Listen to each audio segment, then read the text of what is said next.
just some figures to begin with. South Asia has the highest concentration of poor people in the world. 41% of the population lives beneath the poverty line, 1.5 US dollars a day.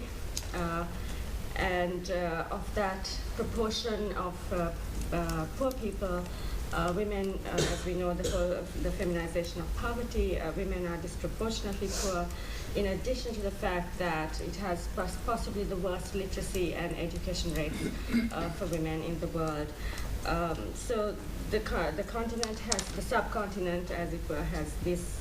At the same time, it has two nuclear armed states, huge investments in the military-industrial complex, and after 9/11, a galloping rate of militarization, and there's some work on it, but not enough. There's a strategic policy group, I think, in Bombay that's been doing some work about tracking levels of militarization in South Asia and the different South Asian countries. In addition, there's expanding Gini coefficients, inequality rates in the region. Given there's all this sort of hype about the Indian markets going to lead the world with China, India and China would lead the sort of world out of the current global financial crisis. And so you have this kind of odd discourses, juxtaposition of discourses, India shining and South Asia as this sort of new growth area on the one hand, and on the other hand you have this intense militarization, and as we all know, there is a conflict and poverty trap. As when you get higher levels of inequality, then you also have a greater potential for violent conflicts and armed conflicts, and what we see in particularly as Uvashi said yesterday, along that whole Maoist belt, Chhattisgarh, etc., that is an issue of where you see this kind of the nexus between poverty, conflict, and militarization, because there's a very clear push to militarize that rather than actually talking. And I think the second dynamic of this militarization in South Asia has been after 9/11, the proximity of Afghanistan to its location in the region, as it were, and at the same time, what just happened, this year in Sri Lanka, that it became sort of evident to the sort of terrorism expert industry that it is possible to simply destroy resistance to various structures of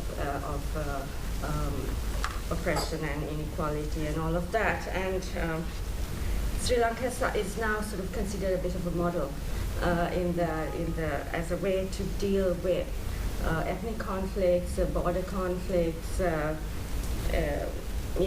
internal conflicts of where you have the intersection of identity conflict and resource conflicts, which is most of the conflicts in the South Asian border regions. At the same time, you've had with the militarization of states in the region happening, and Sri Lanka is also, by the way, last year 17% of GDP was spent on the military budget, which means a rollback of, that was the sort of end game of the war, and the huge investment. Can you repeat the figure, please? 17%. 17. 1/7. Of the Sri Lankan budget. Yeah. Was spent on the conflict. And I think that, the levels in South Asia, Pakistan, India are also pretty high. So what we see also is that if one looks at the whole sort of development paradigm, for instance, what did the global war on terror do to it? There was a moment in the whole sort of development trajectory that you had this notion of human security being put up front and center by, various UN discourses that we can be critical of the UN, but as opposed to sort of, the World Banks and, the international financial institutions. But at the same time, so human security was put up front and center around the time it was the end of the Cold War, and before the sort of the 9/11 and the global war on terror, and at that time you had a very clear focus on gender development, investments in social and human security, which is like in food and economic and social rights basically, and social justice issues, education, health, all of those things. And with the whole sort of turn to the global war on terror, what happens is that we have the emergence of a very highly militarized security paradigm coming, and it displaces the human security paradigm, which did give a lot of space for women's issues, gender issues, and we can be critical of how successful women in the development discourse has been. That's a separate thing, but at least there was space for that, which somehow gets lost when you have this whole turn to militarized security. We need to be fighting these terrorists, etc. And so there's a move back towards a highly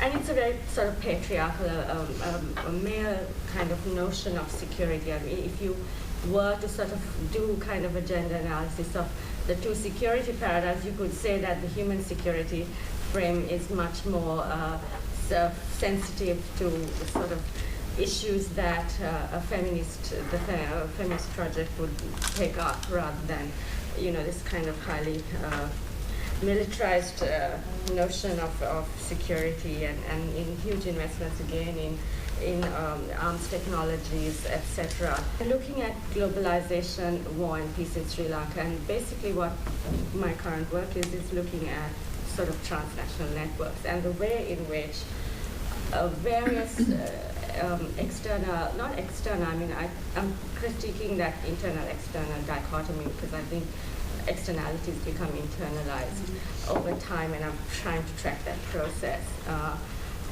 But just basically arguing that transnational networks of aid, trade, culture, commerce, things, etc., helped to institutionalize violence for 30 years and a violent peace during cycles of conflict and peace in Sri Lanka. And so looking at the way in which the state and whole sort of militarization from the South Asian region, but also beyond that, whole I mean, you can track CIA, Mossad, etc. interventions in Sri Lanka, massacres of Muslims, in the eastern province by state military, etc., as well as the LTT's transnational network. We had a huge transnational network, the diaspora, fundraising, etc., and the whole international aid industry, and how the whole issue of phantom aid. I'm just sort of not touching very much because I don't have time. And development and the whole sort of development industry, which I think was crucial to structuring and enabling low-intensity conflict in Sri Lanka. Dharini, thank you very much for actually reminding us of some of the large issues that underlie what we're talking about.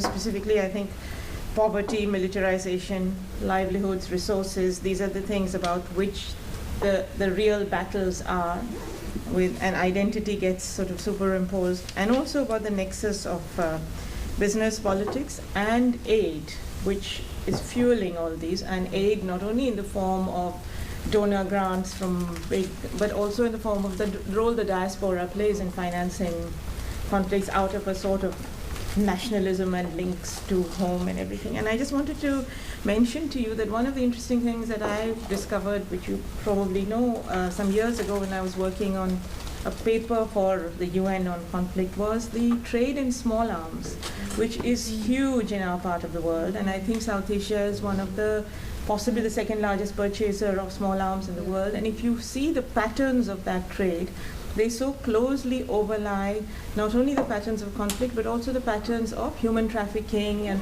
you know, the sale in, the commerce in women and children and so on and so forth. So there are some very, very close links there that we also need to look at. My work examines how armed conflicts converge with militarized commerce, similar in some ways to that is how armed conflicts converge with militarized commerce, produce militarized processes of displacement that are very gendered in Sudan. So in doing this work, I was forced to bring together and reconcile diverse sets of literature on conflict, on development, on displacement, and gender, and trying to understand the shifts in gender roles and gender relationships as a result of displacement. And in Sudan, none of these could be studied in isolation from the other. Sudan has the largest running conflict in Africa that has been going on for over 50 years. And still pockets of conflicts are taking place right now in Darfur and in eastern Sudan. And the conflicts are caused by a web of relationships that are entangled together. It's very difficult to isolate one or two or single out specific causes. Politicization of ethnic religious differences, competition to control resources, and even development between different parts of Sudan. But these are really linked to globalization since early on, competition to control resources, diamonds, agricultural areas, and recently oil. In the name of development, oil exploration and production was proposed as a development project that will enhance Sudan's socioeconomic prosperity and as a result, a consortium of oil companies started engaging in Sudan since the 1970s. Chevron started the process, their personnel were threatened and killed. They pulled out of Sudan. Then the Chinese, the Canadians, Malaysians, and many Europeans. Indians too.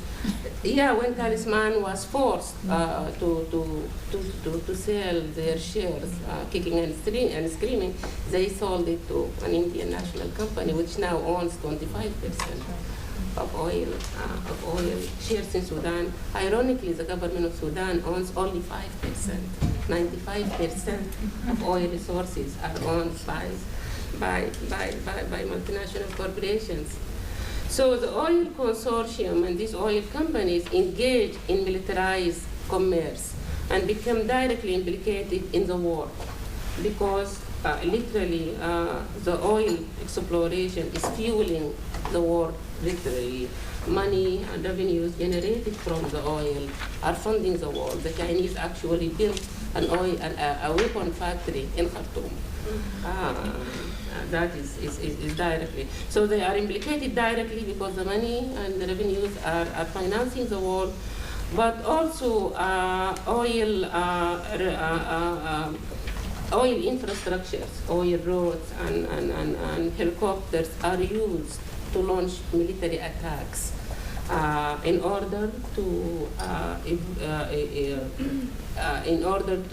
make land available for oil expansion, oil pipelines and production, but also to secure the oil field area from elements of threat, which are the local communities who are hostile to oil production and to these multinational corporations working in the region. So those who are considered as elements of threats, men and women who live in the vicinity of the oil areas were targeted in a very militarized way. Scorched airs, practices of bombarding, burning villages, killing and displacing in very violent ways.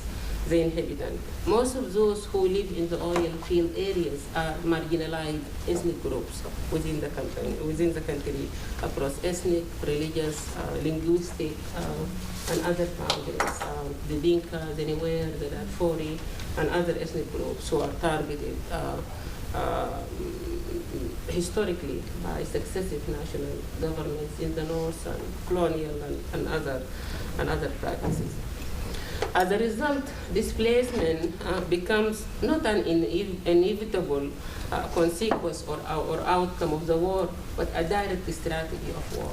Displacement was used as a strategy, as a deliberate strategy of war and terror. More than 2 million people have been killed as a result of oil exploration. 4.5 million people have been displaced. Some of them are displaced internally in IDP, internally displaced person camps. Significant number of them had to flee and cross national borders to reside in Kenya, in Uganda, in Chad, and in other areas. When I look at shifts in gender roles and gender relationships, it's important to consider the fact that Sudan has a very pioneer women movement. When it was a transnational women movement historically, it was in so many ways originated with that Marxist leftist ideology and inspiration, which coincide with anti-colonial tradition.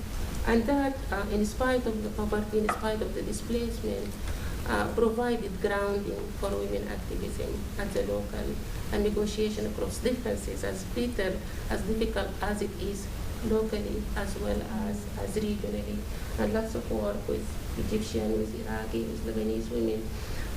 Most of it is grassroots oriented, but also transnational and going global, even though it has been hijacked recently by funders and donors who try to bring women together for peace building, peacemaking, and other initiatives.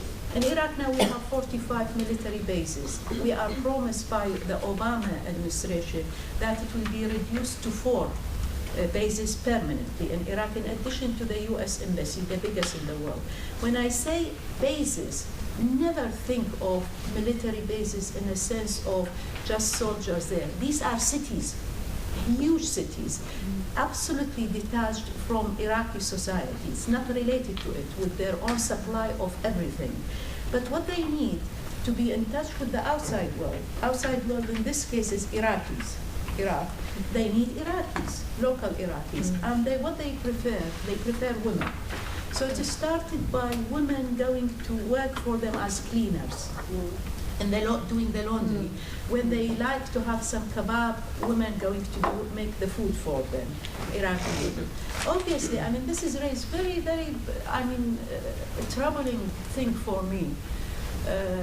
As a person who's been opposing violence, and I thought I would live long enough to live in peace in Iraq, to see that women are killed because they are working now for the Americans.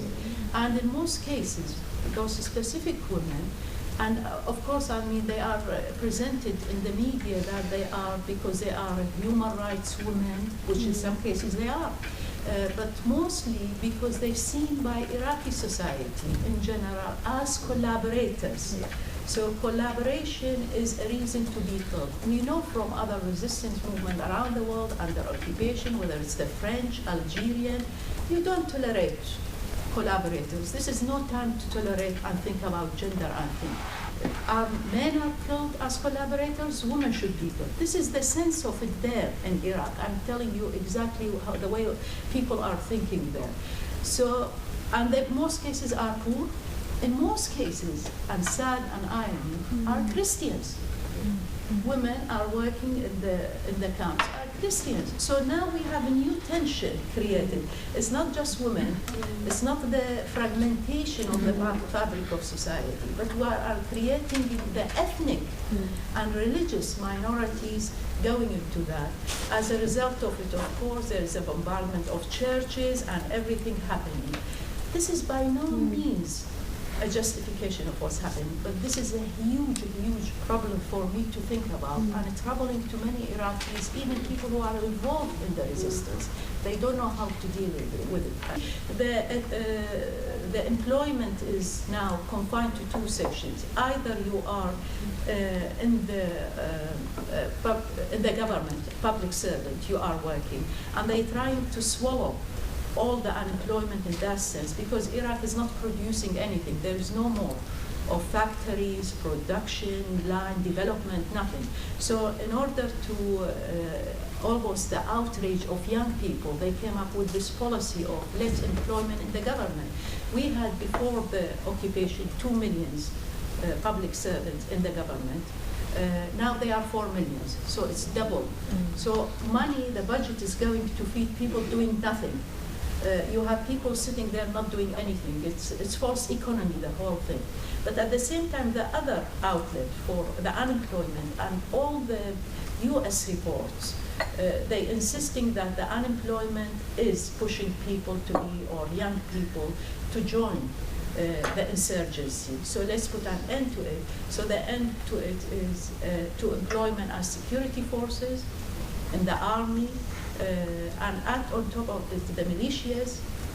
They try to integrate within that system, the whole system, and with everything. So they are up to almost 1 million now. We have people living on this militarization. The issues Nadira mentioned is more or less the same in Iraq. You walk in the street, you don't breathe. They don't belong to you. The cities that you've been brought up to feel, this is Baghdad, my Baghdad. It's not anymore. It's American. It's militias, not just the Americans. It's any forces in tanks, in Humvees, and I have to keep, while I'm driving, 100 meters after the tank moving, 100 meters before, and all of a sudden the tank will, or the Humvee quickly will turn around and can shoot at me. And many incidents where whole families being shot at because they feel endangered.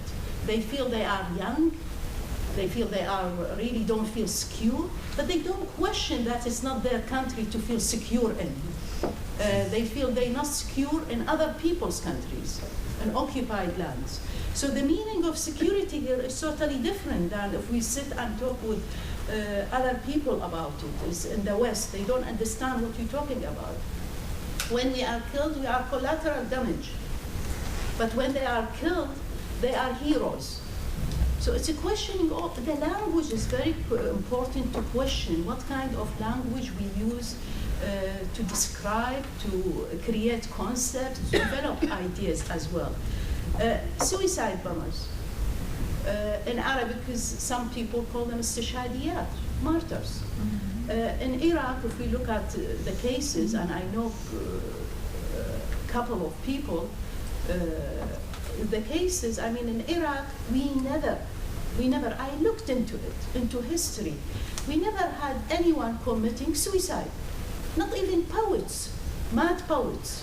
Usually in a nation, you are proud of one poet who is so delicate, is so nice that he cannot cope with the world, they commit suicide. We don't have it. They are tough as anything. They drink parak, our poets, and they die of liver diseases. So, and suddenly you become is associated where random, is it Rand Institute, publishing a report after report by female writers, by women writers, studying the suicide bombers as it is a phenomenon in Iraq. Half of what they write is absolute lies.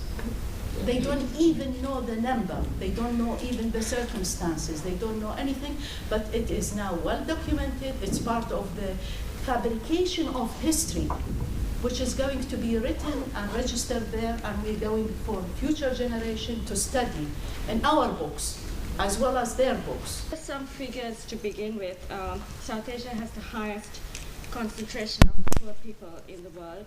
41% of the population lives beneath the poverty line, $1.5 a day. And of that proportion of poor people, Women, as we know, the feminization of poverty, women are disproportionately poor, in addition to the fact that it has possibly the worst literacy and education rates for women in the world.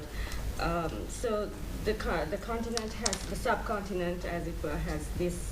At the same time, it has two nuclear armed states, huge investments in the military-industrial complex, and after 9/11, a galloping rate of militarization, and there's some work on it, but not enough. There's a strategic policy group, I think, in Bombay that's been doing some work about tracking levels of militarization in South Asia and the different South Asian countries. In addition, there's expanding Gini coefficients, inequality rates in the region. Given there's all this sort of hype about the Indian markets going to lead the world out of, with China, India and China would lead the sort of world out of the current global financial crisis. And so you have this kind of odd discourses, juxtaposition of discourses, India shining and South Asia as this sort of new growth area on the one hand, and on the other hand you have this intense militarization, and as we all know, there is a conflict and poverty trap. As when you get higher levels of inequality, then you also have a greater potential for violent conflicts and armed conflicts. And what we see in particularly, as Urvashi said yesterday, along that whole Maoist belt, Chhattisgarh, etc., that is an issue of where you see this kind of the nexus between poverty, conflict, and militarization, because there's a very clear push to militarize that rather than actually talking. And I think the second dynamic of this militarization in South Asia has been after 9/11, the proximity of Afghanistan to its location in the region, as it were, and at the same time, what just happened, this year in Sri Lanka, that it became sort of evident to the sort of terrorism expert industry that it is possible to simply destroy resistance to various structures of oppression and inequality and all of that. And Sri Lanka is now sort of considered a bit of a model as a way to deal with ethnic conflicts, border conflicts, internal conflicts of where you have the intersection of identity conflict and resource conflicts, which is most of the conflicts in the South Asian border regions. I wanted to make 2 points that I see coming together or across these 3 presentations.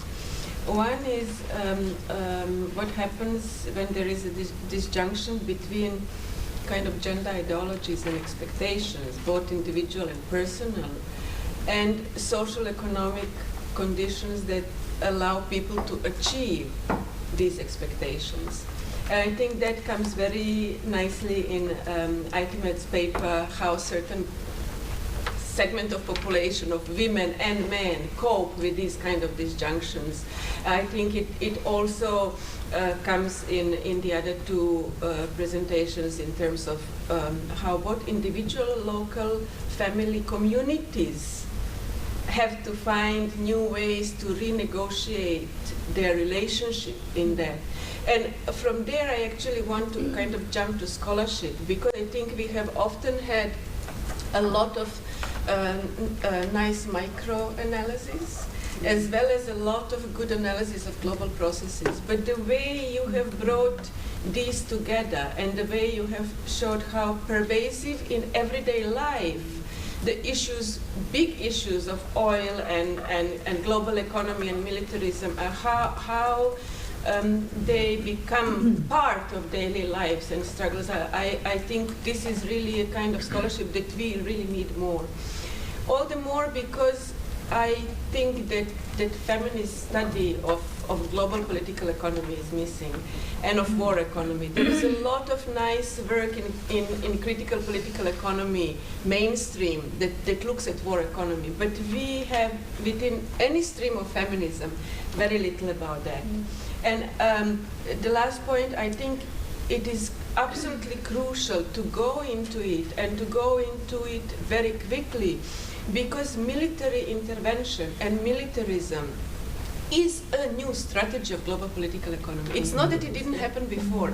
The way it is embraced and the way it will re-establish itself in future is frightening. If you go to the European Union defense policy for 2020, my hair stood like that with the statements which say, for example, necessity for military protection of economic interest, necessity for protection of wealth and separation from the domains of poverty. The way Europe is building itself and the way it sees military as a major tool to achieve what previously was achieved by political economic means is really a new global direction, and we have to jump on it really, really quickly. It's getting frightening. Again, thank you for these three marvelous presentations, but listening to them, of course, I was filled with despair, even more despair. She says laughing. Sorry about that. But at least you can laugh while you're saying it. But actually, it's really almost comical when you hear, of course, we know about the multinationals and the military-industrial complex and the arms industry, and we should add to the military-industrial the financial, because of course that's also part of it, of course. We are talking in Lebanon now, the Lebanese women's movement is talking about having women enter municipal elections. And I'm thinking, what are we talking about? We're sort of down here and the world is going like that. And we're so stupid. It's almost mind-boggling. What are we doing? What are we asking for here? And what's going on? It's one of the things that I'm annoyed with a little bit. But again, I mean, on one level, we're working, and Dubrovka, of course, mentioned the business of the macro and the micro, and of course, on the micro level, in these little countries like Lebanon, which is totally insignificant except for how it reflects the conflicts of the area, because they are all reflected inside Lebanon. This tiny little country with no resources, reflecting the whole region.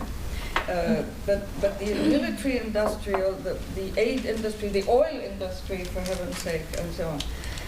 And here we are making these teeny tiny little demands on our part, and I find that very strange. Two thoughts that I had, and I'm now drawing on some of the research that I did regarding the tsunami, because I think that the two things I'm going to say directly addresses this thorny issue for us about family, but also about how we assess global political economy and its reconstruction of the everyday.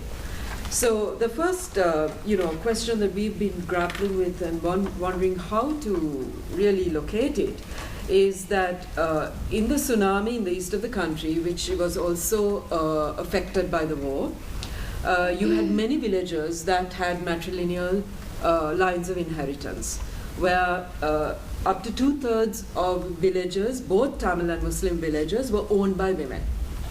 The tsunami comes and destroys all of it, and then in the new land that was given to them by the government, the land licenses were to the male heads of households. Which caused absolute despair among feminists. I mean, Kavita said, like, when the women went back to their durgas, they were asking, what has 10 years of work happened? And the interviews with women were very interesting, because they were happy at that stage to be part of, within their patriarchal male householder. And so how do we judge family in that stage? What is the impact it's going to have on women? And for me, the jury is out. I am not sure about this. The second part I had was, the point I wanted to make was that in this, you're very right to say, Dubravka, that the global political economy has a vested interest in destruction and reconstruction, right? And we have seen this now all over in the conflict zones. Now, what happened in the tsunami was very interesting, okay? It didn't destroy, nature, God, whoever destroyed. But in the reconstruction, what we saw was, partly because of the global philanthropy, but also the sort of disaster capital that Naomi Klein, etc., talks about, was that they came and reconstructed these villages on very interesting lines. There were some, I don't know, maybe Darini may share this with me, but there were some villages, tsunami villages, that seemed like straight out of like a noddy book, like Toy Town book, right? Where you had these little cottage, like European models of cottages and a front piece and whatnot. I mean, a completely different sort of landscape, sense of home to the people. But what was very interesting, and it taps into the point Urvashi makes, was the appeal was, this is the new modernity, this is the new consumer citizenship, this is progress, right? And people, by and large, the women I'm working with in Batticlo, where the Swiss actually built the houses, well, they said, okay, we have to accommodate ourselves because now there's a kitchen with half walls and we don't like it really because we have to dress up even when we go to make the tea because the neighbor is looking in, etc. So in other words, the cultural system hasn't been taken into account, but nevertheless they all say it's a better house, right? And we have a garden, and they've all grown things in the garden, and we were talking about gardens as a resource. All of that is also happening, and they are changing.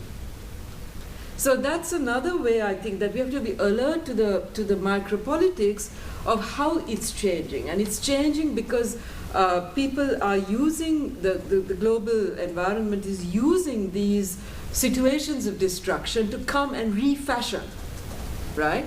In a way that sort of colonialism did, but in other ways now. I mean, the address is to a different kind of address. Feminists have always had a problem with the family and the household. And one of the things that's sort of so obvious is that in a situation of war and conflict, the home is oftentimes one of the few havens that you have, when everything else out there is horrible. This is the one space where you're trying to sort of preserve some peace and kindness and love. And one of my colleagues, the program, sort of was showing me something very, very telling in some of the work she'd been doing. Women in War, we had sort of a series of projects. The way that a lot of so it's in the West Bank, a lot of women were saying, not just women, young girls, were talking about violence, was this sort of sense that, oh yeah, that Israeli violence thing, oh yeah, well that's normal, right? Where you sort of normalize and naturalize violence.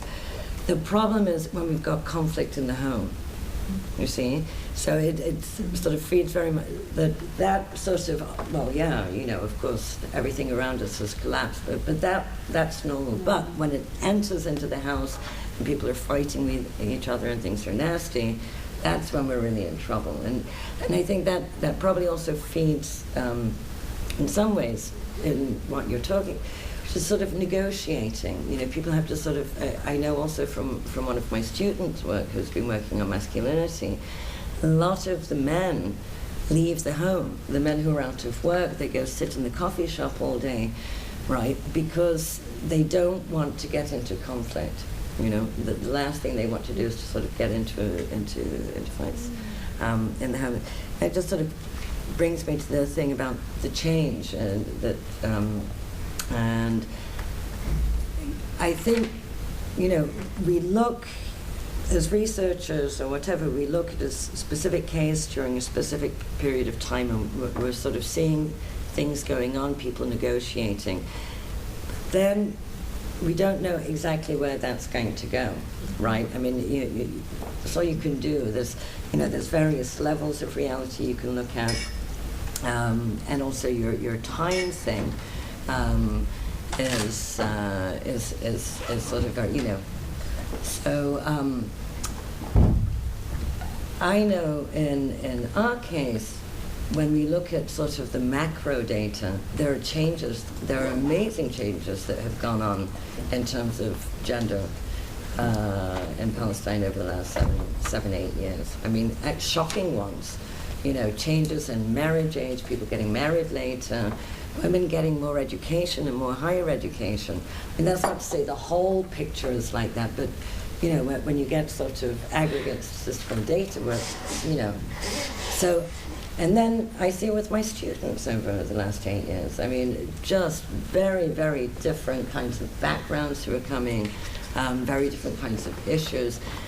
So I think one of the things of being researchers is that we find our thing and we say, this is it. But in fact, we're always just sort of dipping into one level of a much larger picture in change and transition.